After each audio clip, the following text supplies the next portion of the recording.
On the day of Ethan's wedding, his department head loaned him a decade-old Ford Taurus to serve as the limousine. On the way to the courthouse, it rear-ended a state-owned sedan. And so, at the auspicious hour of 5:35 p.m., while the wedding party paced nervously on a makeshift red carpet of taped-together plastic runners outside the Maple Creek apartment complex, the groom was stuck on a commercial street downtown, tugging at the knot of his tie. The Taurus, its license plate askew and a garish red floral arrangement drooping from its roof, crawled past the city's fruit stands, auto repair shops, and a dusty antique store. When Ethan finally pulled up to Maple Creek, he got out of the car, but his bride did not.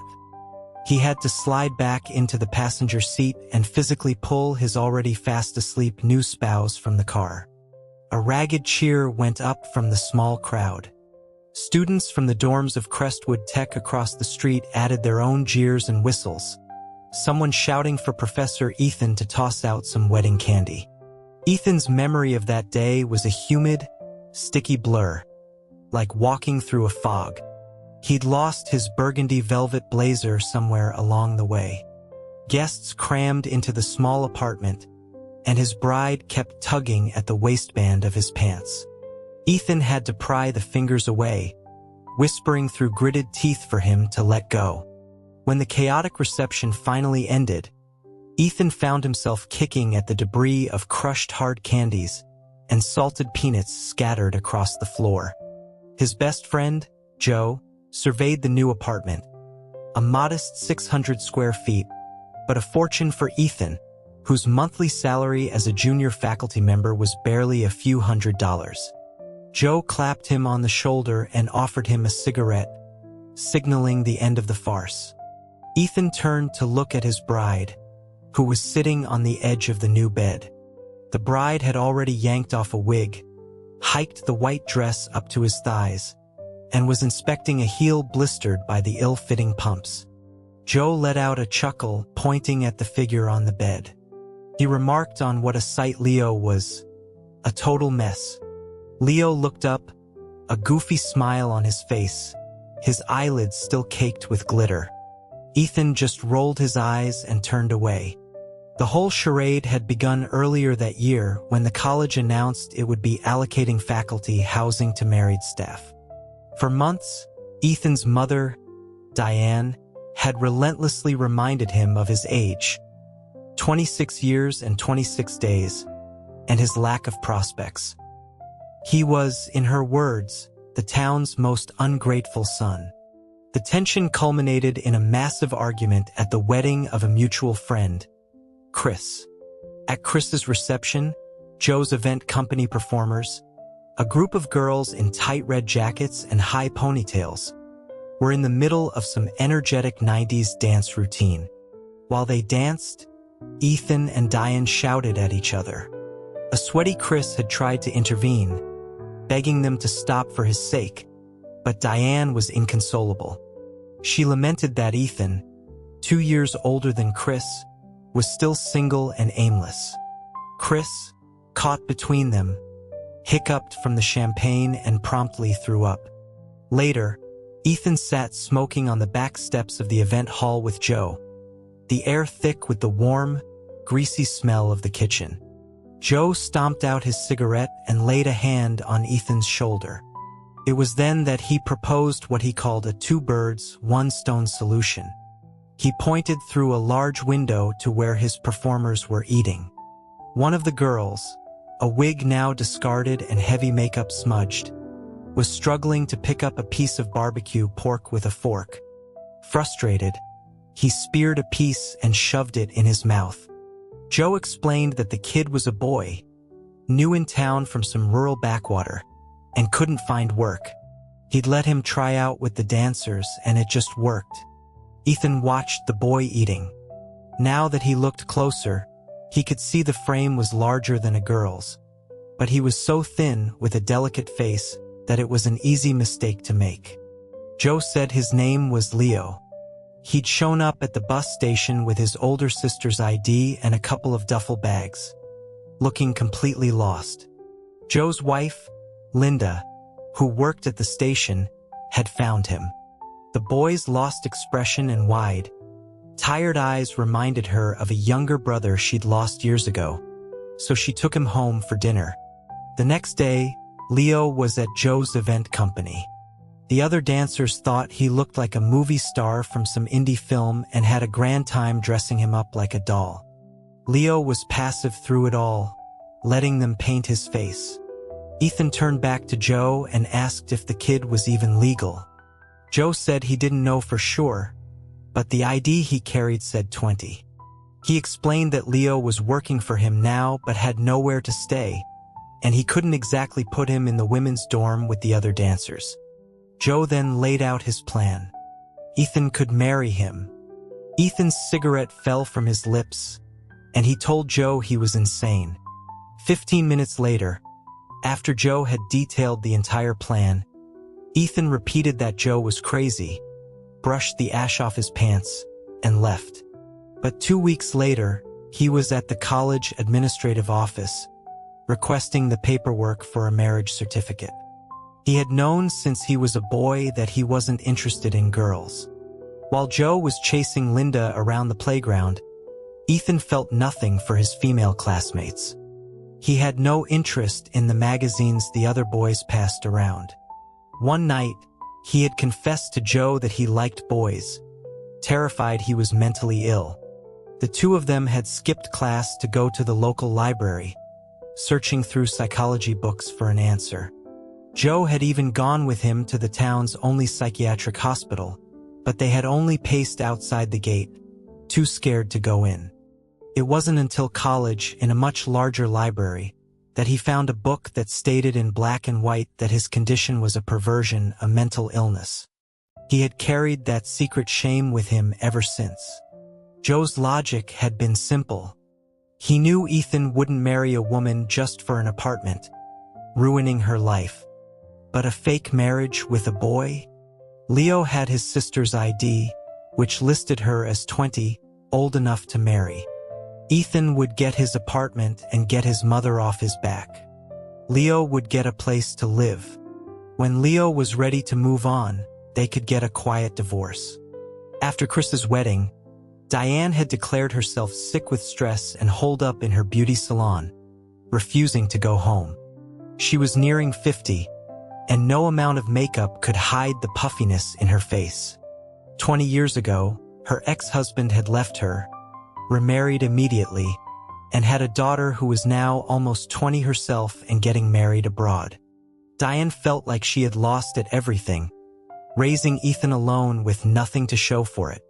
That night, she dragged herself home and screamed at Ethan until he was too exhausted to fight back, too exhausted to tell her the truth. It wasn't Joe who was sick, it was him. So a month later, Ethan had the keys to an apartment in Maple Creek, and he and Leo had their wedding. After the last of the guests and a helpful Joe and Linda had gone, Ethan went into the bedroom. Leo was passed out crookedly on the bed, the wedding dress half off. Ethan nudged his knee and grumbled for him to take a shower before sleeping. Leo mumbled something incoherent, shrugged a strap of the dress further down his shoulder, and began to snore softly. That night, Ethan had to wrestle his new bride out of the dress, wipe the makeup from his face, and tuck him into the bed. In the middle of the night, the bride kicked off the covers and started talking in his sleep, and Ethan had to resist the urge to punch him.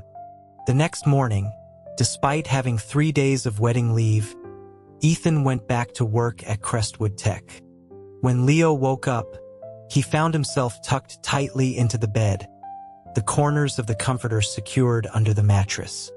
He crawled out and, wearing a pair of pink slippers Diane had bought, went to get a glass of water. On the coffee table, Ethan had left a long, detailed note of instructions, forgetting one crucial detail. Leo could barely read. A neighbor from the same building, Mr. Henderson, was running late for his security shift at the college that day. As he was heading downstairs, he saw the door to Ethan's apartment crack open. Last night's bride, her eyes puffy and her hair now shockingly short, leaned against the doorframe in a t-shirt emblazoned with Bridgeport Fish Cannery, and yawned. Mr. Henderson, who was in his 50s, thought for a moment that his eyesight was getting worse. When Ethan rushed home after getting a call, he found Leo squatting in front of the TV, trying to figure out how to turn it on. His face was a mess of smudged makeup, one hand clutching half a cookie, the other pressing random buttons on the screen. Leo turned, saw Ethan, and called out his name, his accent thick and the sound catching in his throat like a hiccup. Annoyed, Ethan kicked one of Leo's duffel bags off the sofa and picked up the note from the coffee table. He demanded to know why Leo hadn't at least worn the wig when he went outside, as instructed. Leo just stared at him and shook his head, admitting he couldn't understand the note. They stood there in a stalemate, Ethan clutching the paper and Leo holding the cookie, neither daring to move. Finally, Ethan kicked the bag again and told him not to touch anything, that he'd deal with it when he got home from work. That evening, when Ethan returned with 2 takeout containers from the campus cafeteria, Leo was sitting on the sofa, clutching his duffel bags, looking like a small, misplaced mountain in the corner of the room. He was still wearing the cannery t-shirt, his face a smear of pink and blue eyeshadow. The air still held the faint, sugary smell of the party from the night before. Ethan opened a window, and the paper congratulations banner taped to it fluttered to the floor.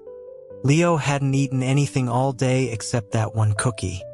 Ethan watched him attack the container of food, his posture awkward as he shoveled potatoes into his mouth. He seemed to think they were delicious, happily stamping his foot. He devoured the entire container, so Ethan pushed his own across the table, telling him to keep eating while they talked. He confirmed that Leo could understand spoken English, and Leo nodded with his mouth full. Ethan reiterated the terms of their arrangement. Leo helped him get the apartment, and Ethan gave him a place to stay. There was only one bedroom. From now on, Leo would sleep on a mattress on the floor, and Ethan would take the bed. Leo looked up at him and agreed without issue. Ethan continued, saying Leo could use anything in the apartment, as long as he put it back where he found it. Suddenly, Leo put down his fork and pointed at the television, asking how to make it work. Ethan's brow furrowed, and he snapped at him not to point with his utensils.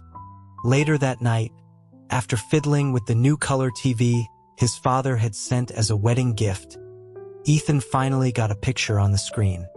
Leo was ecstatic, explaining in a mix of his dialect and broken English that only the village chief back home had one.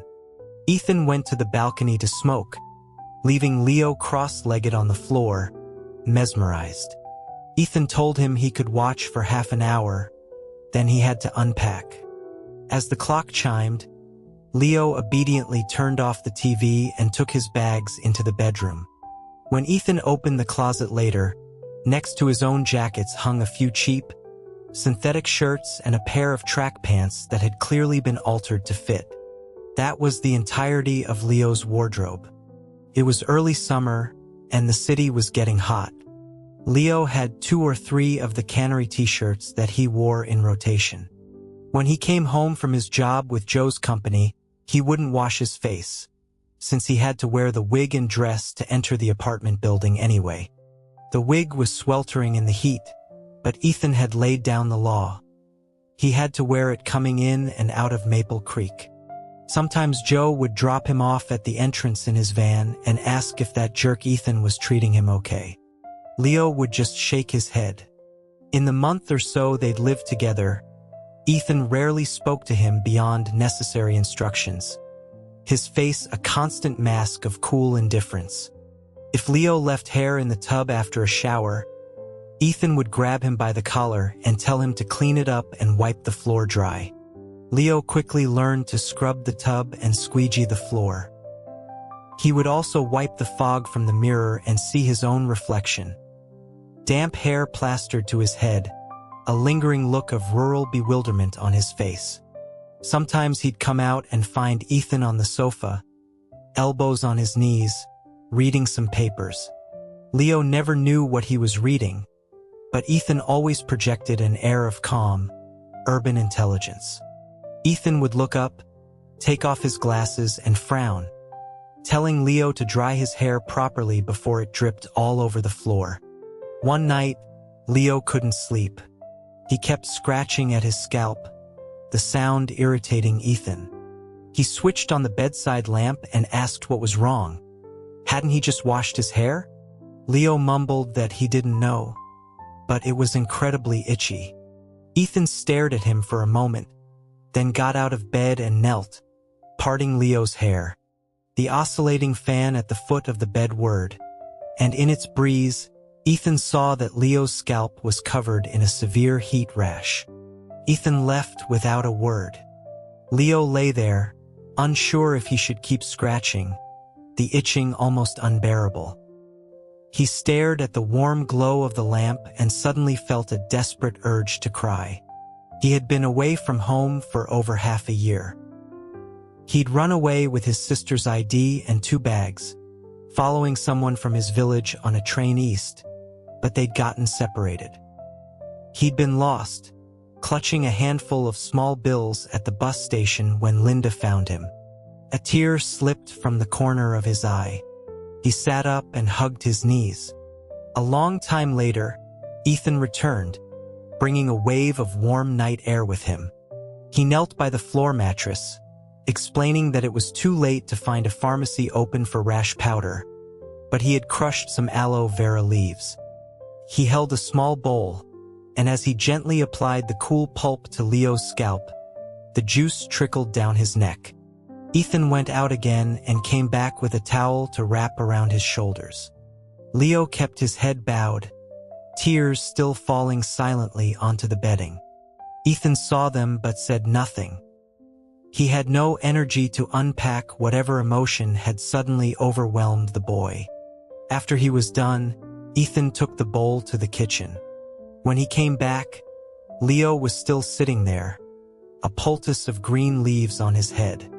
Ethan walked around him, climbed into bed, and lay down. After a moment, he sighed, sat up, and told Leo he didn't have to wear the wig anymore, except for when he was performing. The next day at noon, as Joe was leaving a diner with a bowl of soup, he saw Ethan pedaling furiously toward him on his bicycle. Joe raised his bowl in greeting. Ethan parked his bike and stormed past him into the event company office.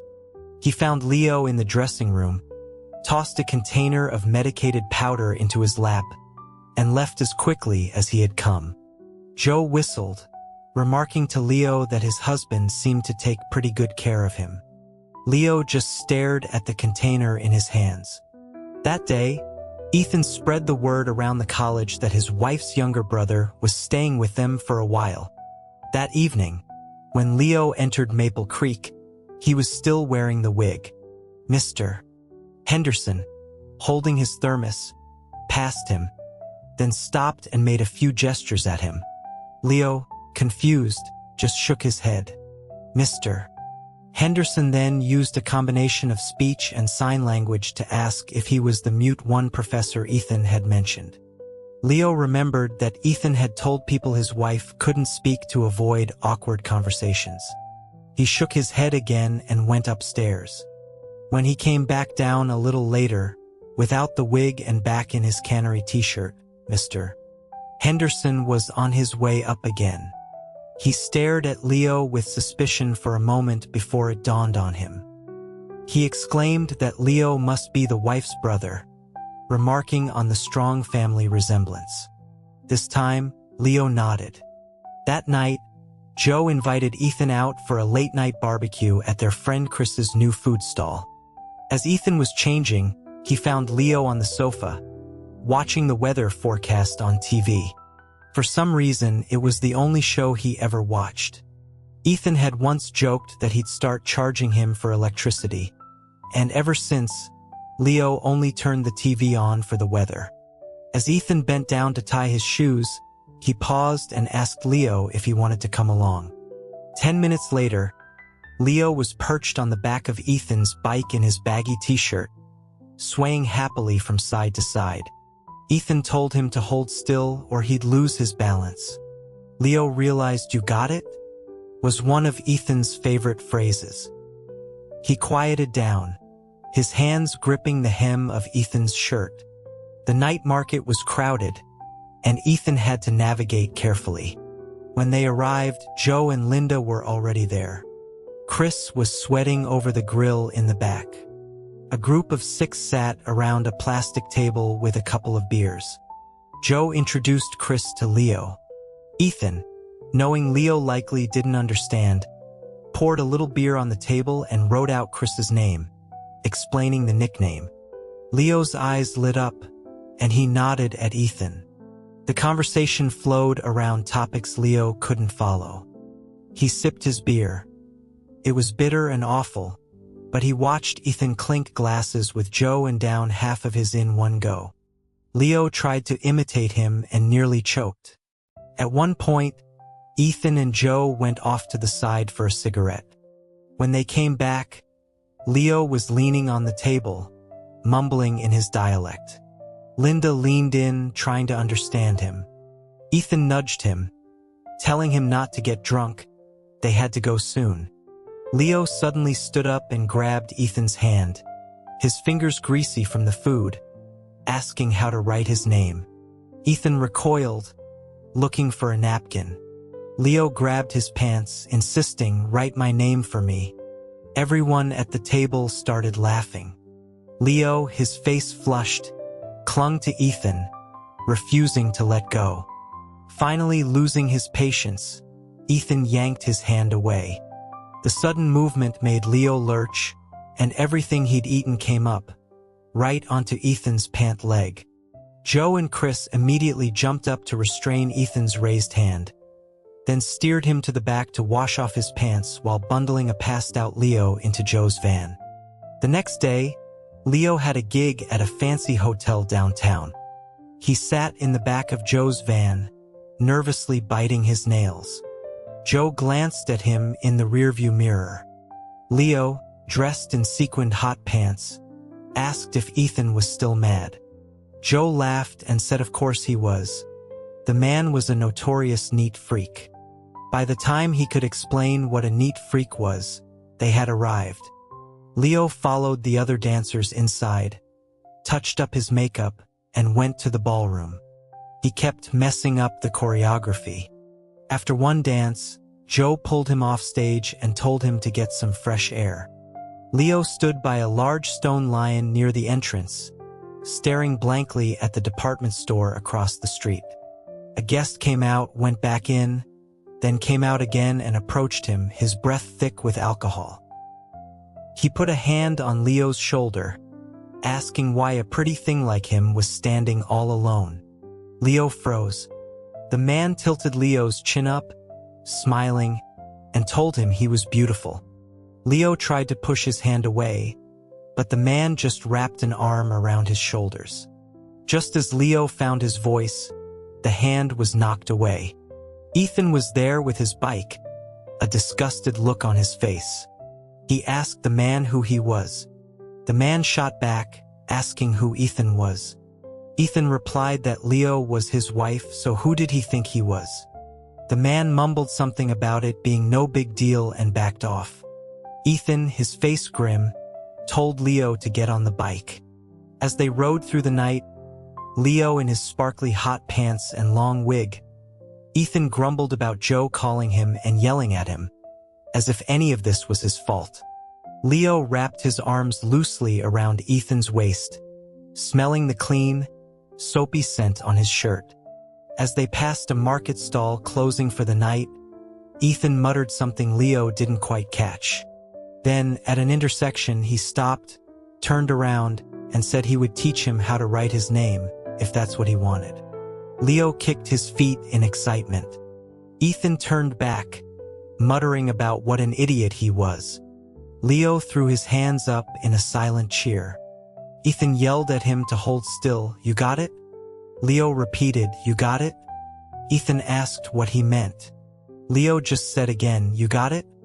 Ethan turned and playfully flicked him on the forehead. That night, Ethan sat at the dining table with paper and a pencil, teaching Leo how to write his name. Leo held the pencil with the same awkward grip he used for his fork, basically drawing the letters. The single word Leo barely fit on the page. Ethan's patience wore thin, and he stood up, saying it would be easier if his name was just Al, and walked away. He went downstairs to check the mail. When he came back, Leo was still at the table, biting his lip in concentration, trying to write his name. He had found one of Ethan's old tank tops somewhere, and a small red birthmark on his shoulder blade rose and fell with the movement of his arm. From that day on, Leo would ask Ethan to teach him a new word every day. When Ethan came home, Leo would present his homework, the pages smudged from erasing. Ethan would give it a cursory glance and push past him to change. One evening, Diane called and demanded they come for dinner. Linda came over to help Leo with his makeup. He stood in the bedroom next to Ethan, yawning as he stripped down to his underwear and pulled on a wrinkled blue floral dress. He asked Ethan to zip him up. As Ethan pulled the small white zipper up his spine, he noticed how thin Leo was. The two shoulder blades were like a butterfly's wings sewn just beneath the skin. When Leo moved, the wings fluttered. He paused. Leo, now struggling with a pair of white stockings, asked if he was done. The straps felt loose. Ethan snapped back to reality and zipped the dress up the rest of the way. Later, Leo sat sideways on the back of the bike, one arm around Ethan's waist. Ethan reminded him repeatedly that he was supposed to be mute, so he was not to say a word. Leo, distracted by a sparkly butterfly clip Linda had put in his wig, just nodded absently. Diane lived in a cramped apartment in the old paper mill staff quarters. Cardboard boxes were stacked everywhere. As Leo stood in the living room, he pointed at one of the boxes and excitedly told Ethan he recognized the word canned, forgetting his role. Ethan clapped a hand over his mouth and hissed at him to be quiet. In the kitchen, Diane grumbled that a new bride should be helping. The tiny space was immediately crowded. Leo, unconcerned, hitched up his dress and squatted down to help clean a bowl of fish. Ethan watched, horrified, as fish blood splattered onto the white stockings and Leo wiped his wet hands on his dress. Diane, meanwhile, started lecturing Leo, telling him her son was a college graduate who worked at a university, and what did he have? Before she could finish, Leo shoved the bowl of cleaned fish in front of her, startling her. At dinner, Diane and Ethan watched as Leo ate with gusto, holding his fork like a lollipop. Everything, it seemed, was the most delicious thing he had ever tasted. Diane's initial frown slowly softened into a proud smile, and she kept putting more food on his plate. She began to complain about Ethan, how he was always a block of ice, impossible to please. She went on about how hard it was to raise him, how his father had never helped. Ethan slammed his fork down on the table. Diane shot back, asking if she was wrong. Ethan retorted that she was the one who always sent him to his father's house to beg for money, forcing him to sit on their sofa while they ate dinner as a family. He wasn't a 6-year-old anymore. He knew she just wanted his father to see him and be reminded of her. Leo, holding his bowl, looked from Diane to Ethan. Diane's eyes filled with tears. She admitted she just didn't want his father to have a happy life. Ethan asked why she had to use him to do it. With tears streaming down her face, Ethan stood up, pushed open the door, and left. He went up to the roof and lit a cigarette. For years, it had been the same. He'd come home to the dark apartment and Diane, a cigarette dangling from her lips, would tell him they were out of money and he had to go ask his father for more. He'd sit on the stiff mahogany sofa in his father's house, listening to them eat, the The smell of food, the clatter of silverware, his stepsister's chatter, the laughter. The sofa felt like it was on fire beneath him. He crushed the cigarette in a planter and went back downstairs. When he opened the door, he saw that the butterfly clip from Leo's hair was now pinned in Diane's. She wasn't crying anymore. She was earnestly explaining to Leo the secret to her fried fish recipe. Leo listened intently while he ate, though it was unclear how much he understood. Ethan sat back down at the table. The other two barely noticed he had returned. After finishing her recipe, Diane smiled at Leo and said that watching him eat, so skinny but with such an appetite, reminded her of when she was pregnant with Ethan. She told him he'd understand when he had a baby. Leo mid-chew choked. The fork nearly fell from Ethan's hand. It was August 31st, 1997. The news was on every channel, covering the death of Princess Diana. Diane's old black-and-white TV showed the grainy images. After dinner, Ethan found himself sitting next to Leo, explaining who she was. Leo listened, captivated. Diane brought out some fruit, remarking on how smart Ethan had always been in school. Leo looked at Ethan with awe. Ethan, embarrassed, flicked his forehead and told him to stop staring. On the ride home, every shop with a TV was tuned to the news. Leo, clutching Ethan's shirt, asked him a stream of questions. How did the pictures from Paris get into their TV? Could the image of him on the back of the bike be sent to the TV in his village chief's house? Ethan answered his naive questions as they navigated the crowded streets. At their apartment building, as they parked the bike, Leo was still holding onto his shirt. He told Ethan he was really smart. Ethan mumbled that it was just common knowledge, but in Leo's short life, Ethan was the most knowledgeable person he had ever met. Back in their apartment, Leo turned on the TV to continue watching the coverage. Ethan warned him that if he sat on the sofa in that dirty dress, he'd throw him out. So Leo stripped the dress off and sat naked watching the TV. The fan hummed. Ethan never imagined he would witness this moment of global mourning with a silly, naked boy from the countryside. Leo tried his best to stay awake, but in the final half hour before the main funeral broadcast, his head lolled onto Ethan's shoulder and he fell asleep. Ethan gently tried to push him away, but gave up.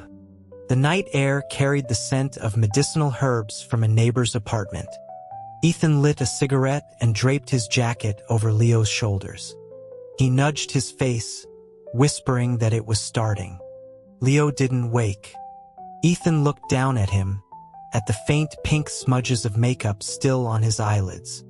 Leo must have gotten cold, because he shifted, his legs in the fish-stained white stockings brushing against Ethan's pants. Ethan flinched. Just then, outside, the sounds of the city seemed to hush, a collective quiet for the moment on screen.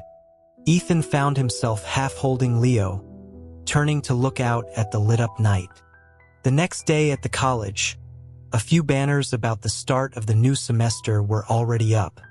Ethan walked past a group of female students coming from the gym. Leo had been up before him, clattering around as he got ready for a job with Joe. Ethan had been unable to sleep.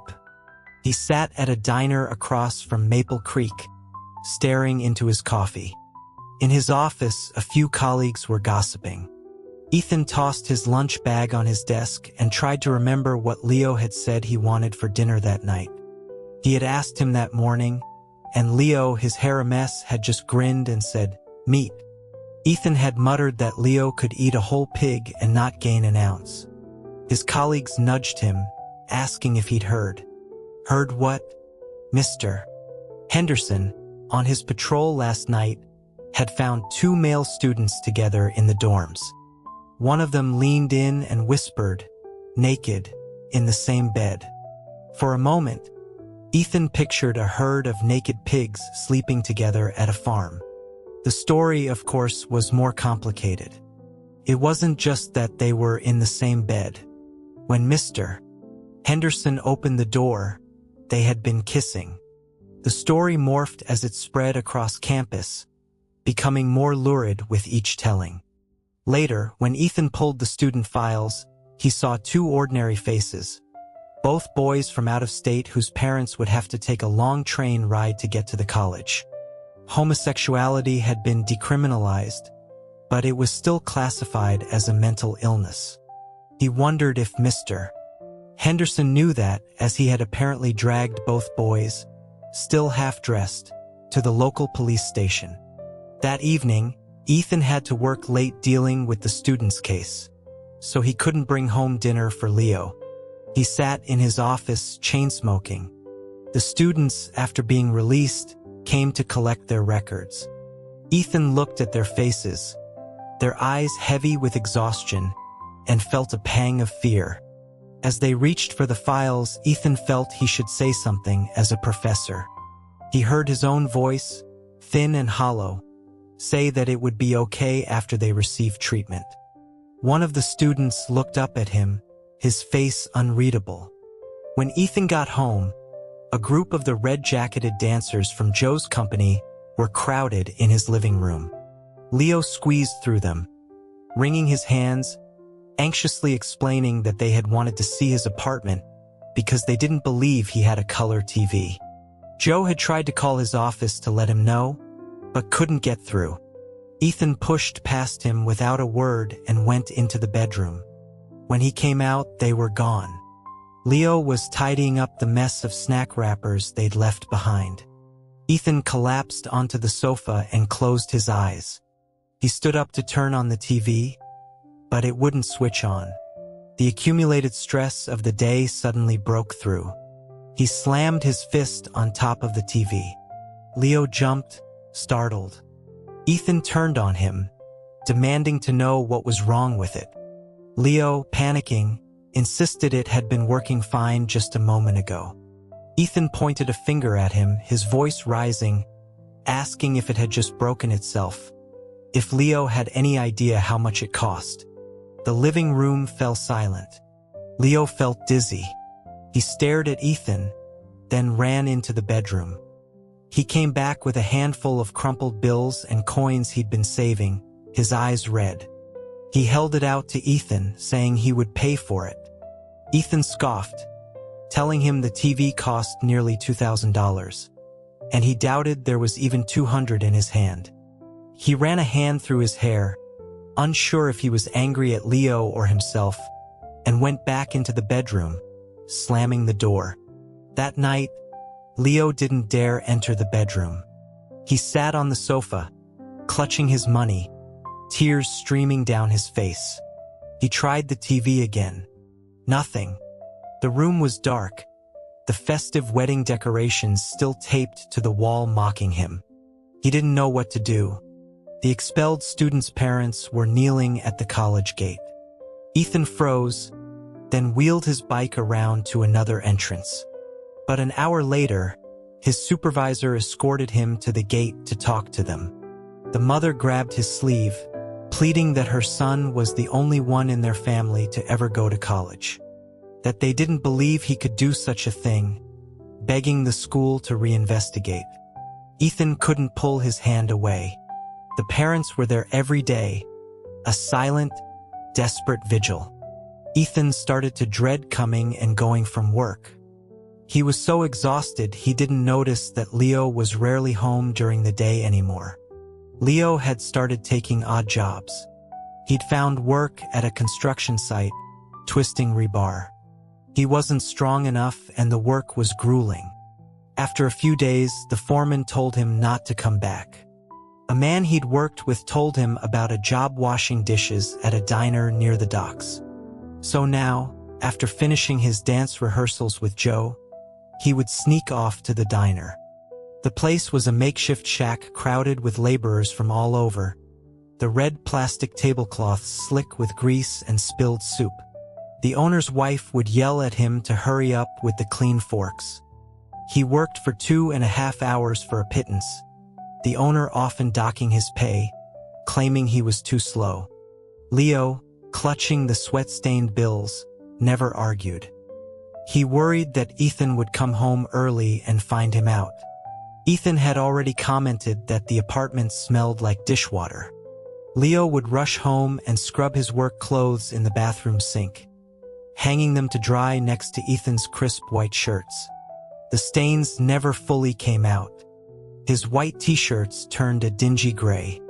He'd lean over the balcony railing, looking down at the trees in the Maple Creek courtyard, and see Ethan looking up at him from below. They'd both quickly look away. Since the TV broke, they barely spoke. One evening, the dancers told him he looked exhausted and asked about the strange scratches on his arms. Leo, wearing a purple sequin dress, was trying to eat a pastry Joe had given him, his head fuzzy with fatigue. He felt himself drifting off to sleep.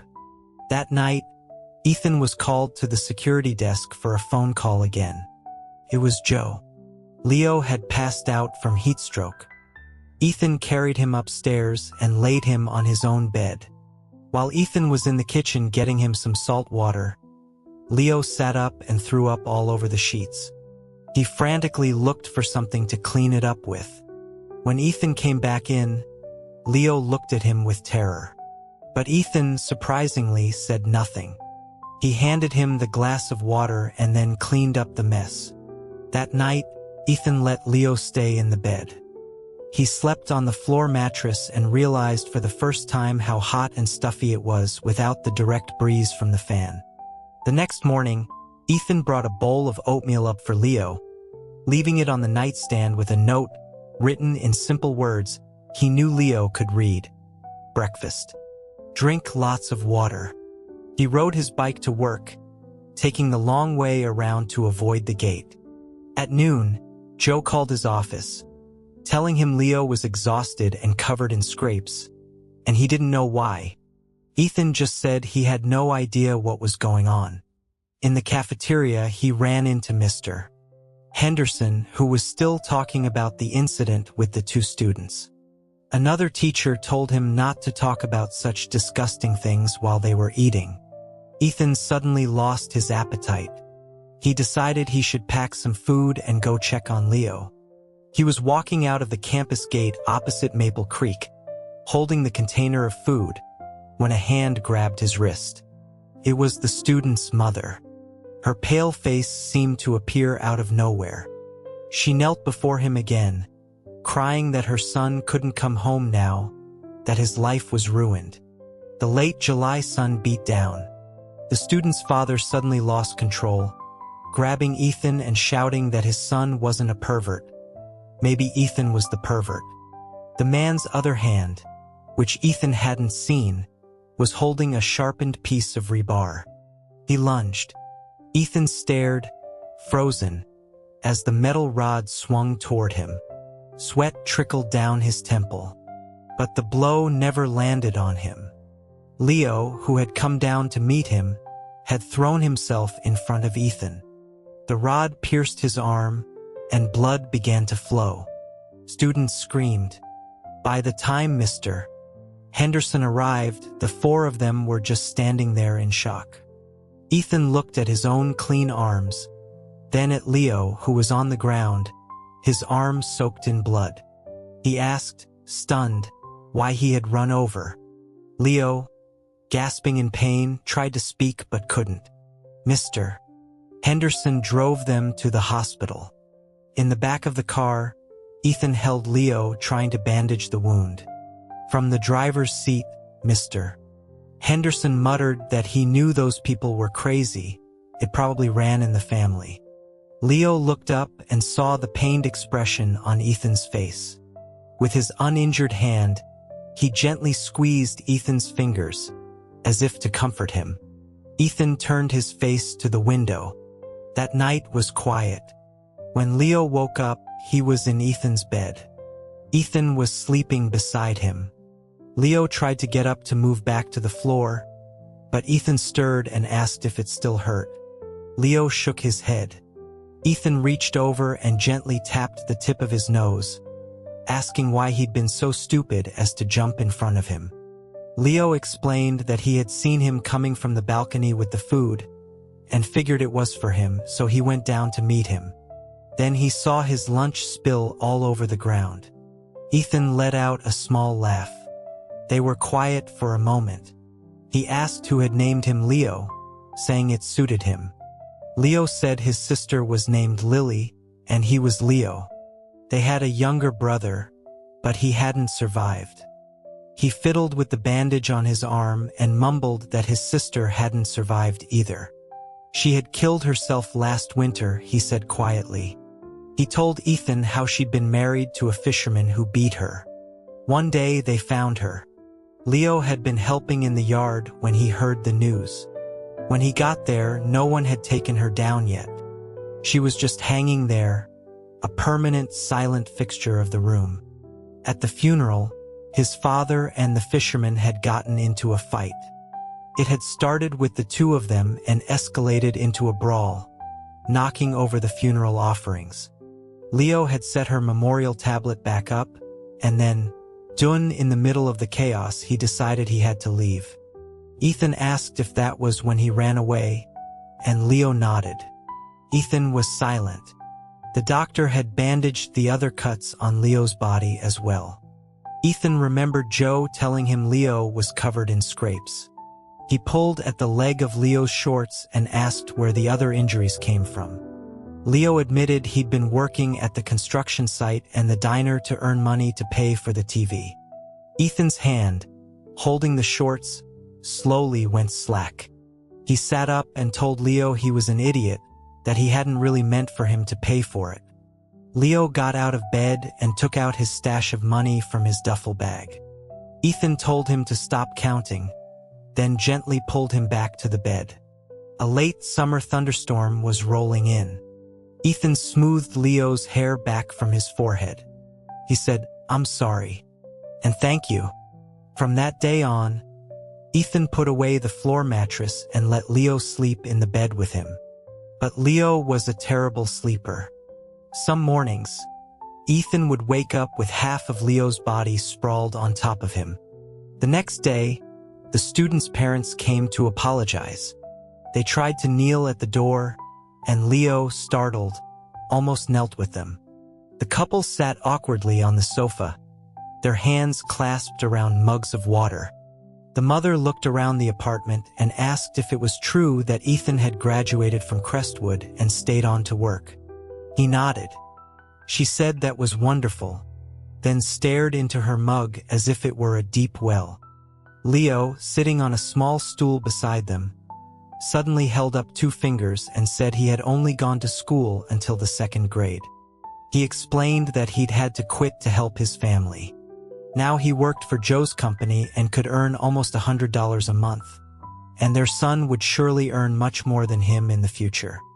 Ethan had no idea what Leo was rambling about, but the mother's eyes filled with tears.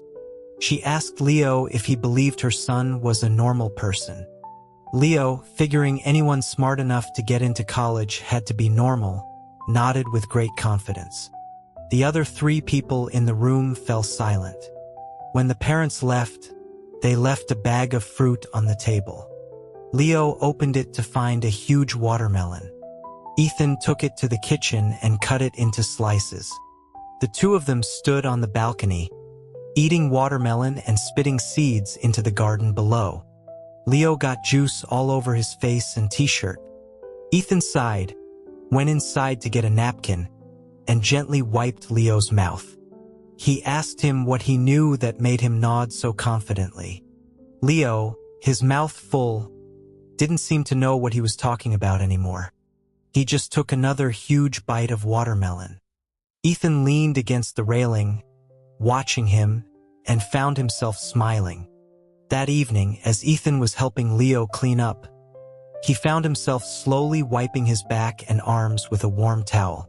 Leo was shy at first, but then relaxed under the gentle touch.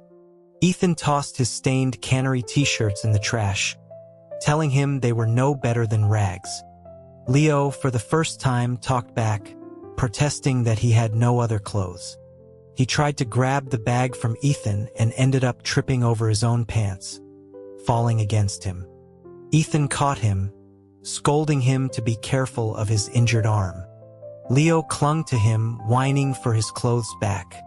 Ethan picked him up, deposited him on the sofa, and told him they would go shopping for new clothes tomorrow. It was Leo's first time inside the downtown department store. He was overwhelmed by the bright lights and endless racks of clothes. He clutched Ethan's sleeve, feeling like his rural roots were written all over his face. Ethan pulled a few shirts from a rack, held them up to Leo, and then steered him into a dressing room. He had him raise his arms as if in surrender and pulled a crisp, white polo shirt over his head. He had him try on a pair of khaki trousers.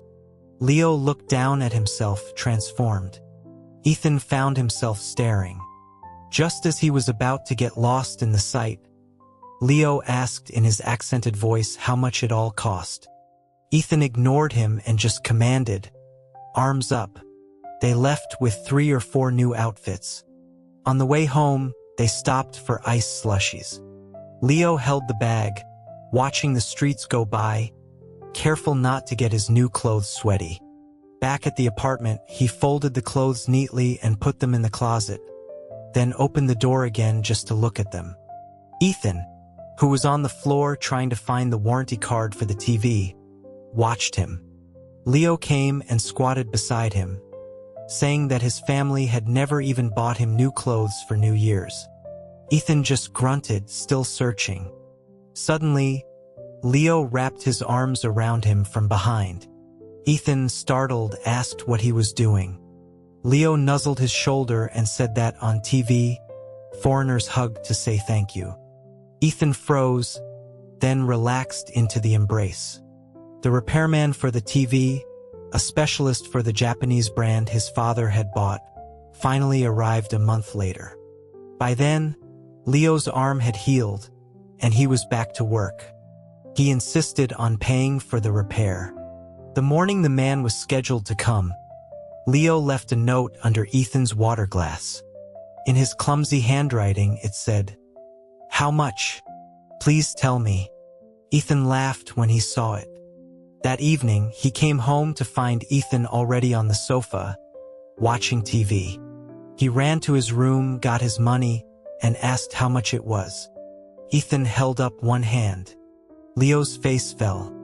He asked if it was $500. He hadn't saved that much yet. Ethan told him it was $50. Leo breathed a sigh of relief and carefully counted out the money into Ethan's hand. He sat down to watch TV, but his body wasn't used to the intense work anymore, and he quickly started to doze off. Ethan told him to go take a shower. Too tired to move, Leo just mumbled and collapsed on the sofa. Ethan picked him up and practically threw him into the bathtub. A knock at the door revealed a colleague, Will, from the engineering department. They were discussing an upcoming alumni event. The reunion was a success. Alumni reminisced about the old days and everyone drank too much. As they were leaving, a group of them slung their arms around Ethan's shoulders.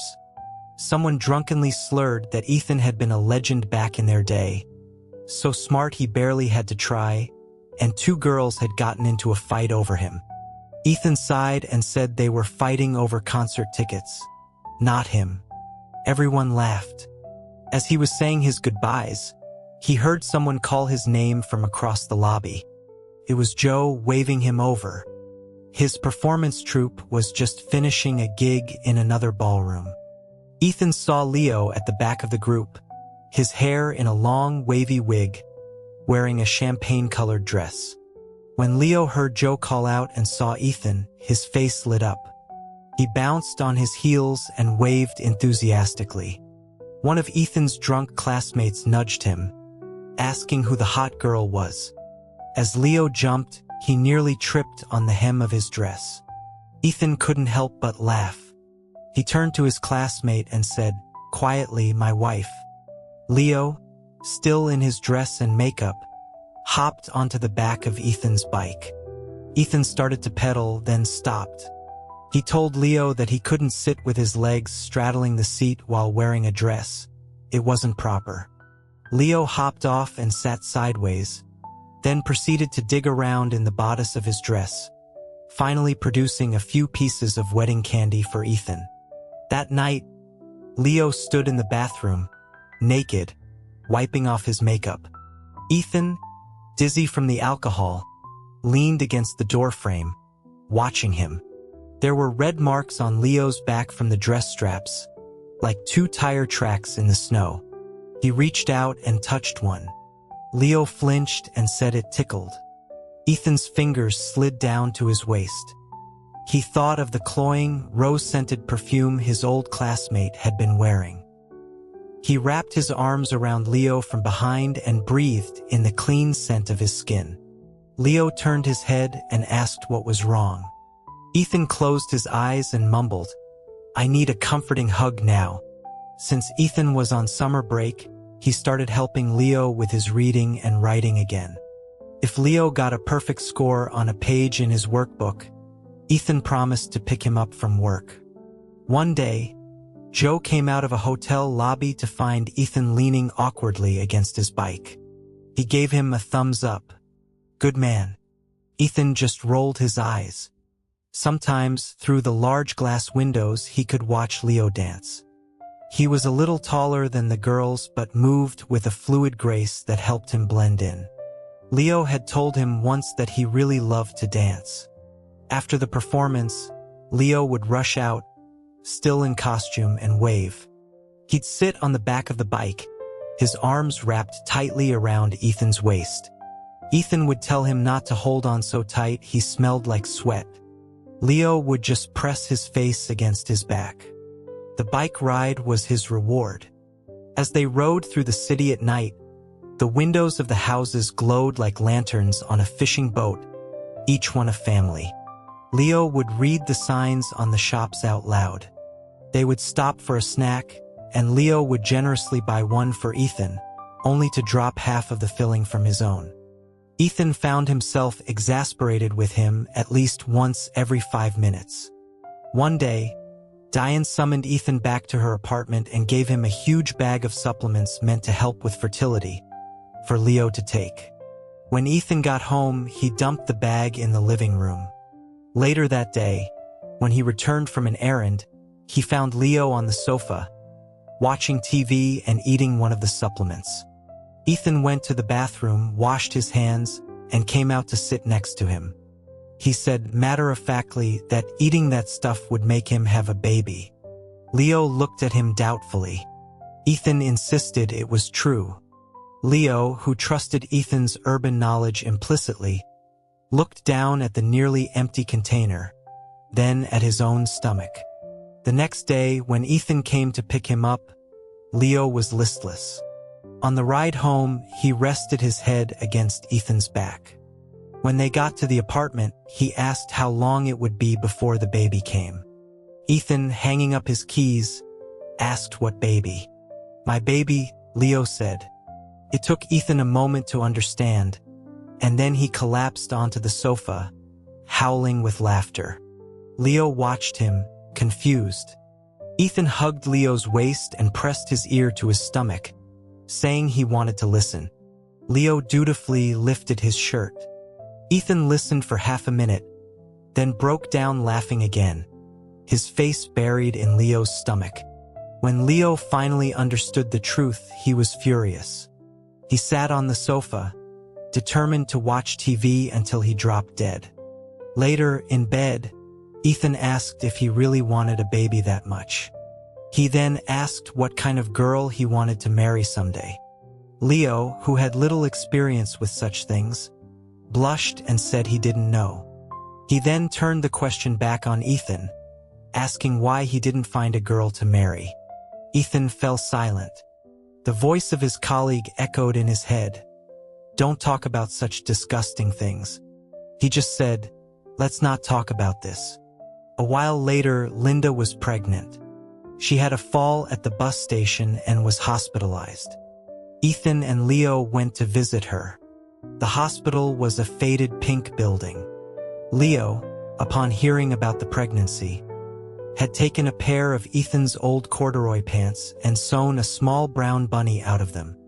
He'd found scraps of fabric for the paws and filled its belly with glass beads to give it weight. The bunny wore a tiny white lace skirt made from an old TV dust cover. Every evening, during the weather forecast, Leo would sit on the sofa and sew. The bunny's eyes were two glass buttons he'd snipped from one of Ethan's shirts. When he finished, he held it up for Ethan to see. It was a chubby, clumsy-looking thing, and Ethan thought it looked just like a miniature version of Leo himself. The chubby bunny now sat on Linda's hospital bed. That evening, they ate dinner at Joe and Linda's. Joe, who had been doing all the cooking, bragged about his culinary skills. He piled Leo's plate high with food, telling him to try the handiwork of Crestwood's best man. As they ate, Joe casually suggested that Leo move into an apartment near them, so he could always come over for meals. Leo just chewed his food, looking at Joe. Joe, getting no response, explained that it might become inconvenient for him to keep staying with Ethan. Leo put down his fork. He connected the dots. Ethan wanting to like girls, the distance, now this. He asked Joe if Ethan had found a girlfriend he was planning to marry. Joe looked confused. Leo explained that it made sense. If Ethan wanted to bring a girl home, he couldn't be there, sleeping in the only bed. He felt a lump form in his throat. He didn't want Ethan to resent him. He forced a smile and told Joe he would pack his things and move out in a few days. On the day Leo moved out, Ethan took him to pick up the photos from their trip to the circus. Leo looked through them twice, laughing. He held up the one of the two of them together and asked if he could keep it. He said he wanted to be able to look at it when he missed him. He told Ethan that even though he had a bad temper sometimes, he was a very good person. Ethan grumbled about his temper not being that bad.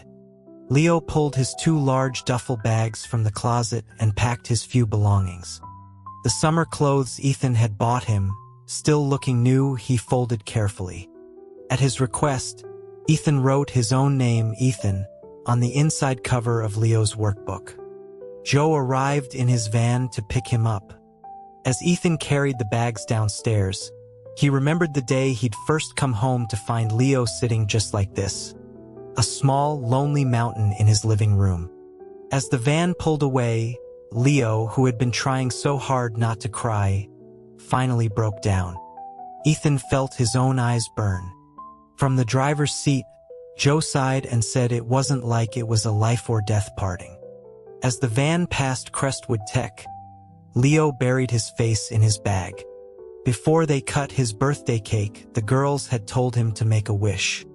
He had wished that he could be with Ethan for his birthday in December. The single room at the boarding house was a far cry from Ethan's apartment. The shower had intermittent hot water, and Leo, who had gotten used to comfort, caught a bad cold. He was still wearing the short-sleeved shirts Ethan had bought him, even as the weather turned chilly.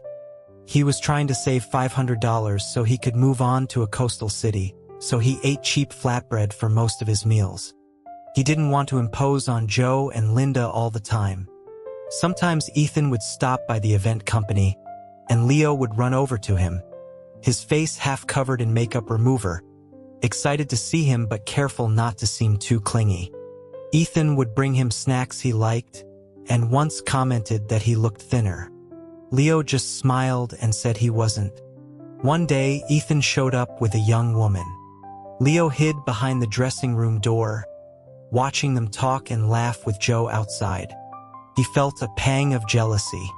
That must be the one, he thought, the one who would get to live in Maple Creek, see Ethan every day, ride on the back of his bike. Later that week, the other dancers convinced Leo to go with them to a night market to buy a jacket. He carefully picked out a plain gray one that was a little too big but cheap. On the way back, he took the wrong bus. As the city lights grew sparse and the road became rough, he realized his mistake and got off. He was near the weather station on the outskirts of town. The streetlights were few and far between. After a few unsettling encounters with stray animals, he stopped, overwhelmed by the darkness and the silence. He was a country boy, but this unfamiliar, dark city terrified him. Meanwhile, Ethan was out for drinks with Joe, Chris, and his stepsister, Sherry, who was visiting from out of town. The two siblings bickered playfully, their rapport surprisingly easy despite their history. Drunk, Ethan rode his bike back to Maple Creek. The security guard at the desk called out to him, saying he had a phone call. The phone rang again. Ethan took the receiver. On the other end, someone was sobbing uncontrollably. It took him a moment to recognize the voice. It was Leo. He was lost, crying that he didn't know where he was, and that Ethan's was the only number he could remember. 15 minutes later, Ethan found him huddled outside a convenience store near a construction site on the north side of the city, shivering and clutching a plastic bag. When Leo saw him, he started to cry again. Ethan pulled him into a hug and told him it was okay. He took him back to Maple Creek. Leo kept apologizing, explaining he only knew 2 phone numbers by heart, the one for Ethan's office and the one for the security desk. Ethan told him to take a warm bath. While Leo was in the bathroom, Ethan looked in the plastic bag he'd dropped on the sofa. It was the new jacket. The idiot had been freezing and hadn't even thought to put it on. When Leo came out, wrapped in one of Ethan's old t-shirts, he said he would take the bus back. Ethan told him the last bus had already left. He threw a blanket on the sofa and told Leo to sleep there for the night. He could take the bed. The next morning, Ethan left for work early, leaving breakfast for Leo on the nightstand. He didn't know that Sherry, who had gotten a key from Diane, would let herself into the apartment. Leo woke up to see her standing there, asking who he was. When Ethan rushed back, he found Leo and Sherry sitting on the sofa together, seriously discussing whether they could cut up Sherry's old fleece jacket to make a teddy bear. Ethan's sister commented on his foul temper, and Leo earnestly defended him, saying that Ethan was a really good person. Sherry laughed. After lunch, Ethan took Leo back to the boarding house. The place was even more depressing in the daylight. The room was damp, clothes hanging in the bathroom to dry. Leo proudly showed Ethan his workbook, telling him he could write his name now. Ethan looked at the damp bedding and asked Leo if he was really eating nothing but flatbread every day. Leo nodded and showed him his savings. He said he was saving up to leave, to see a city by the ocean. He grinned at Ethan. From then on, Ethan visited frequently, always bringing food. He'd check Leo's workbook while Leo sat beside him, asking if he'd gotten everything right. He had. Leo cheered and asked if, as a reward, Ethan would take him for another bike ride. That night, they rode through the city again. Leo read the names of the shops as they passed. Ethan took him to the movie theater. It was Leo's first time inside. He sat on the long wooden bench, mesmerized even by the commercials. When the movie started, Ethan whispered that he had to be quiet. Leo just nodded, his mouth agape. He couldn't remember the name of the film later, only that it was beautiful. They sat in the dark, and Leo felt a profound sense of peace. That night, when they returned to Maple Creek, Ethan found Leo half asleep in the living room. Ethan put a hand on his shoulder to wake him, and Leo, startled, grabbed his hand and held it. Ethan didn't pull away. He sat down next to him on the sofa. After a long moment of silence, Ethan said, "Don't go." Leo looked up at him, his eyes wide. Ethan continued, his voice quiet but firm. "Stay here. With me." Leo didn't need a foreign movie to know what that meant. He just squeezed Ethan's hand and nodded.